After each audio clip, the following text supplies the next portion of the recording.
తెలంగాణ ప్రభుత్వం 1 సంవత్సర విజయోత్సవ చేసుకుంటున్న సందర్భంలో మరి జాతీయ ఎస్టీ కమిషన్ మరి ఏదైతే సోషల్ సాంఘిక సంక్షేమ శాఖ విధులు కూడా నిర్వహిస్తున్నటువంటి అదనపు మంత్రి పదవి పెట్టుకున్నటువంటి రేవంత్ రెడ్డి గారి శాఖకు ఈ రోజు అలుగు వర్షిణి అనే ఆమె ఎవరైతే సెక్రటరీ ఉన్నాడో ఆమెకు ఈ రోజు నేను 48 గురుకుల విద్యార్థుల మరణాల పైన ఇచ్చినటువంటి మరి ఫిర్యాదును ఈ రోజు నేషనల్ జాతీయ SC commission doctor Sunil Kumar గారు దీన్ని స్వీకరించినారు.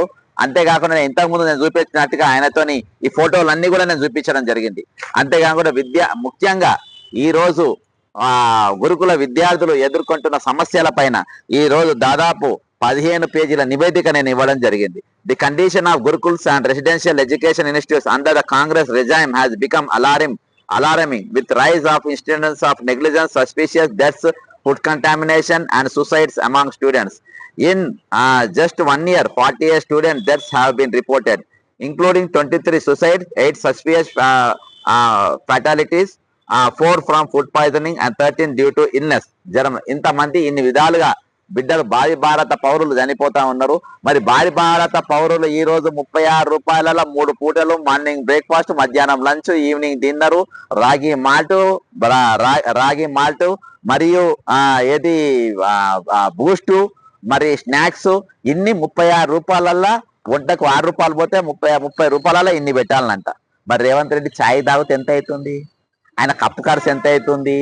ఆయన టీ తాగితే ఎంత అవుతుంది? 30 రూపాయల ఛాయ్ తాగుతుండా? 3 పూటలల్లో ఆయన ఇంట్లో 3 పూటలు తింటుండ్రా? ఈరోజు సాంఘిక సంక్షేమ శాఖ నా అంత బాగా ఎవరు చేయలేరు, నేనే పెట్టుకుంటా అని చెప్పినటువంటి రేవంత్ రెడ్డి గారు ఈ రోజు ఇంత మంచి బిడ్డలు ఈ రోజు బంగారం ముత్యాలు, ఈ రోజు తెలంగాణ ముత్యాలు ఈ రోజు అసూలు బాసినాయి, వీళ్ళు దాఖల పాలైన ఇది ఈ రోజు జరుగుతున్న చరిత్ర. అంతేకాకుండా ఈ రోజు నేను ఒకటే చెప్తున్నా, ఈ రోజు బీఆర్ఎస్ ప్రభుత్వం గతంలో ఉన్నప్పుడు ఎస్సీ ఎస్టీ సప్లా నిధులు దాదాపు 115 కోట్లుండే. 115 కోట్లు 10 సంవత్సరాలు గానుండే. మరి దాంట్లో మీరు కేవలం ఒకసారి మీరు దాన్ని పెంచారు 2016 ఆ టైంలో. దాని తర్వాత 1 రూపాయి కూడా మీరు పెంచని పరిస్థితి. ప్రతి 5 సంవత్సరాలకు ఒకసారి గురుకుల పాఠశాలలో అది ఎస్సీ ఎస్టీ బీసీ మైనార్టీ అన్ని గురుకులాలకు కూడా వర్తిస్తుంది. అందులో మీరు వాష్రూమ్ ప్రతి 5 సంవత్సరాలకు ఒకసారి రినోవేషన్ చేయాలి, బిల్డింగ్ రినోవేషన్ చేయాలి, వారికి వాడే దుప్పట్లు కానీ కాస్మెటిక్ ఛార్జెస్ వారికి ఇవ్వాలి. ఇవాళ వాళ్ళకి ప్రభుత్వం వచ్చిన తర్వాత కాస్మెటిక్ ఛార్జెస్ కూడా ఈ రోజు ఇయ్యలేని దుస్థితికి ఈ ప్రభుత్వం చేరిందనంటే ఈ రోజు భారీ భారత పౌరుల పైన ఎటువంటి ఇది ఉన్నది. ఈరోజు మా సంక్రాంతి పండుగ చూస్తాము, మొట్టమొదటి జరిగిన కోతతోని ఈరోజు సంక్రాంతి పండుగ చేసుకుంటారు. లేకుంటే మనం ఏదైనా విజయం సాధిస్తే, మన ఇంట్లో విజయం సాధిస్తే ఆ పిల్లలతో పండుగ చేసుకుంటాం. మరి చాచా అనేవారు జన్మదినము, మరి చిల్డ్రన్స్ డే, పిల్లల దినోత్సవం అని చెప్పుకునే భారతదేశం అంతా కూడా పాటించే రోజున ఈ రోజు మన పిల్లలు ఏం చేసిండ్రు, నేను మంత్రిత్వ శాఖలో ఉన్న పిల్లలు ఏం చేసిండ్రని చెప్పేసి వాళ్ళతోని మనం కొన్ని కార్యక్రమాలు చేస్తాం. కానీ రేవంత్ రెడ్డి గారు దీనికి విరుద్ధంగా మంది పిల్లలు, మంది కాలేజీలు, మంది స్కూళ్ళలో చదివిన పిల్లలను తీసుకొని వచ్చి ఇది నా స్కూల్ అని వాళ్ళతోని మాక్ అసెంబ్లీ పెట్టించి వేరే ఇంగ్లీష్ మీడియం స్కూళ్ళలో పట్టుకొచ్చిన పిల్లలను తీసుకొని వచ్చి ఈ రోజు ప్రోగ్రామ్ చేసిండ్రు. ఆంధ్రాల మన ముఖ్యమంత్రి జగన్మోహన్ రెడ్డి ఉన్నప్పుడు ఇంగ్లీష్ వినే వాళ్ళ పిల్లలతో దాడితే నేను చదివిన పిల్లలు ఎంత బాగా మాట్లాడుతుంది చూడు ఇంగ్లీష్ అని వినిపించేటోడు. ఇవాళ మీరు వేరే స్కూళ్ళలో చదివి చైతన్య స్కూల్లోకి వెళ్ళి, నారాయణ స్కూల్లోకి వెళ్ళి, ఆ స్కూళ్ళు ఈ స్కూల్లోకి వెళ్ళి, కాన్వెంట్లోకి వెళ్ళి తీసుకొచ్చి వాళ్ళతోని ఈ రోజు ప్రోగ్రామ్ చేసుకునే దుస్థితికి ఈ రోజు నీ ప్రభుత్వం దిగజారింది. ఈ రోజు విజయోత్సవాలు జరుపుతున్న సందర్భంగా ఈ రోజు నీకు నోటీస్ వచ్చిందంటే ఇది నీ చెంపకు దౌడ గూబ గుయ్యమనే తట్టు కొట్టిన దెబ్బ. ఇది మామూలు దెబ్బ కాదు, మీరు ప్రశంసా పత్రం కాదు, మీరు చేసిన కార్యక్రమాలకు విజయోత్సవం చేసుకోవడానికి ఇది విజయోత్సవ చిహ్నం కాదు. ఈరోజు వచ్చింది ఏంటంటే మీకు నోటీస్ వచ్చింది. ఈరోజు కమిషన్ గారు ఈ ఫోటోలన్నీ చూసి నేను ఇచ్చిన నివేదికకి చలించిపోయి ఆయన వెంటనే మన డైరెక్టర్, మన సెక్రటరీ సోషల్ వెల్ఫేర్ తో మాట్లాడడానికి ప్రయత్నం చేస్తే ఆమె కళ్ళు ఇక్కడ పెట్టుకొని అసలు మీరెవరనే టైప్లో మాట్లాడింది. కాబట్టి పోయే కాలం వస్తే అట్నే మాట్లాడతారు, ముఖ్యమంత్రి ఎట్లుండో అధికారులు అట్నే మోపోయినారు. కాబట్టి ఈ రోజు వాళ్ళకు నోటీస్ పోయింది. ఖచ్చితంగా రేపు మీరు ఇక్కడికి వచ్చి సరి అయిన జవాబు మీరు ఇవ్వకుంటే ఇక్కడికి వచ్చి మీరు నిలబడే పరిస్థితి వస్తుంది. ఈ రోజు మీరు అట్టర్ ఫ్లాప్ అయిపోయిందన్న దానికి ఈ నోటీసే ఉదాహరణ.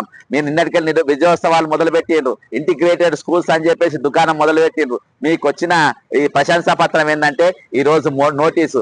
మీ విజయోత్సవ సభలకు దినోత్సవాలకు వచ్చిందంటే ఈ రోజు notice. SC ST BC minority విద్యాలయం మీరు మర్చిపోయారు. వాళ్ళ బతుకులు మీరు తుంగలకు దొక్కుతుండ్రు, వాళ్ళ మరణాలకు మీరు కారకులు అవుతుందని చెప్పేసి నేను మరణించిన వారి లిస్టుతో సహా చనిపోయిన వాళ్ళ పేర్లు ఎక్కడెక్కడ ఏ గురుకులాల్లో చచ్చిపోయినరు, ఎంతమంది చచ్చిపోయినరు అని చెప్పేసి టోటల్ నివేదికతో సహా ఈ రోజు నేను నేషనల్ ఎస్సీ కమిషన్ కు ఇవ్వడం జరిగింది.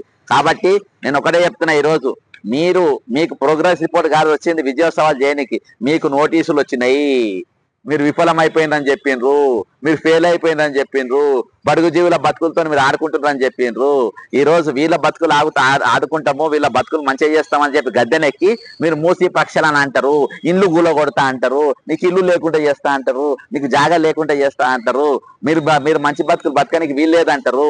మేము ఇక్కడ పెద్ద పెద్ద మూసి నదులు కడతామంటారు మూసిరెడ్డి, ఎందుకంటే అందులో పైసలు వస్తాయి, కమిషన్లు వస్తాయి. వీళ్ళకి అన్నం పెడితే కమిషన్ రావు, వీళ్ళకి అన్నం పెడితే ఇది రాదు. ఈరోజు మేము జైల్లోకి పైసలు వేస్తాము, ఎందుకంటే నేడో రేపు మేము అలా పోతాం కాబట్టి మా మంచి తిండి పెట్టాలని జైళ్ళకేమో 75 రూపాయలు, ఇళ్ళనేమో నా పిల్లలు మేము చదవరు, నా మనవాళ్ళు చదవరు, నా మనవాళ్ళు చదవరు, నా కొడుకులు చదవరు, నా బిడ్డలు చదవరు, కాబట్టి దీనికి నేను పెంచా, నేను పోయేది లేదు, నేను జైలుకు పోతా కాబట్టి అందులో వేస్తా, అందులో 75 రూపాయలు వేస్తా, అవసరమైతే 100 రూపాయలు వేస్తా అని చెప్పేసి ఈ విధంగా తెలంగాణ ప్రభుత్వం, రేవంత్ రెడ్డి సర్కారు, మూసిరెడ్డి సర్కారు ఈ రోజు పూర్తిగా విరుద్ధంగా, బడుగు జీవులకు విరుద్ధంగా, బడుగు బహుజన బిడ్డలకు వ్యతిరేకంగా ఈరోజు మరి విధానాలు వాళ్ళు వ్యతిరేక విధానాలు అవలంబించడం వల్ల ఈ రోజు వాళ్లకు నేషనల్ ఎస్సీ కమిషన్కి వెళ్ళి వచ్చిన ఈ ఆర్డర్ ఇది చూసి తక్షణ ముఖ్యమంత్రి అనేటోడు ఉంటే, నీకు కొంచెమన్నా సీమునెత్తురుంటే, సిగ్గుశరం ఉంటే ఈ రోజు నీకు ఇచ్చిన ఈ రిపోర్ట్ను బట్టి నువ్వు వెంటనే రాజీనామా చేయాలి. ముఖ్యమంత్రిగా ఒక్క నిమిషం కూడా ఉండడానికి వీల్లేదు.